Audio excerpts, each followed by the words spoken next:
কোন জিনিস বাংলাদেশে আছে কিন্তু ইন্ডিয়াতে নেই, আমাদের পাশের দেশ ইন্ডিয়াতে নেই, কোন জিনিস?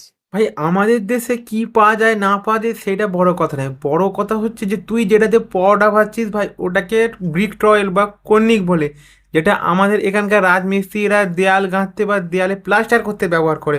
আর বাংলাদেশের লোকেরা সেটি দিয়ে পরোটা ভাজছে। ভাই আমাদের এখানে পরোটা ভাজার জন্য ছান্তা, খুন্তি, চিমটি ইত্যাদি ব্যবহার করে, কিন্তু ওদের ওখানে দেখো এই কর্নিক দিয়ে ওরা পরোটা ভেজে নিচ্ছে। আবার ওরা নিজেদের মধ্যে আলোচনা করছে যে কি বাংলাদেশে পাওয়া যায় ভারতে পাওয়া যায় না। ভাই এটা ইলিশ, এটা কমন ব্যাপার, এটা সকলেই জানে। কিন্তু তোমরা এই ইলিশ নিয়ে যে এত গর্ব করছো, ভাই তোমাদের দেশের লোকেরা একটা তিরপল পর্যন্ত বানাতে পারে না। তোমার মাথায় দেখো দেখো যে তিরপলটা আছে, সেটাতেও লেখা আছে made in Korea, made in Bangladesh লেখা নেই। আর তোমরা পরে নিয়ে চর্চা করছো। আগে নিজের দেশে কিছু বানাও, শুধু ইলিশ নিয়ে গর্ব করলে হবে না ভাই। ভারতের অনেক কিছু আছে যেটা তোমাদের নেই, শুধু ইলিশ দিয়ে ভাত খেলেও চলবে, অন্য কিছু তো করতে হবে নাকি? Matarigo, pai.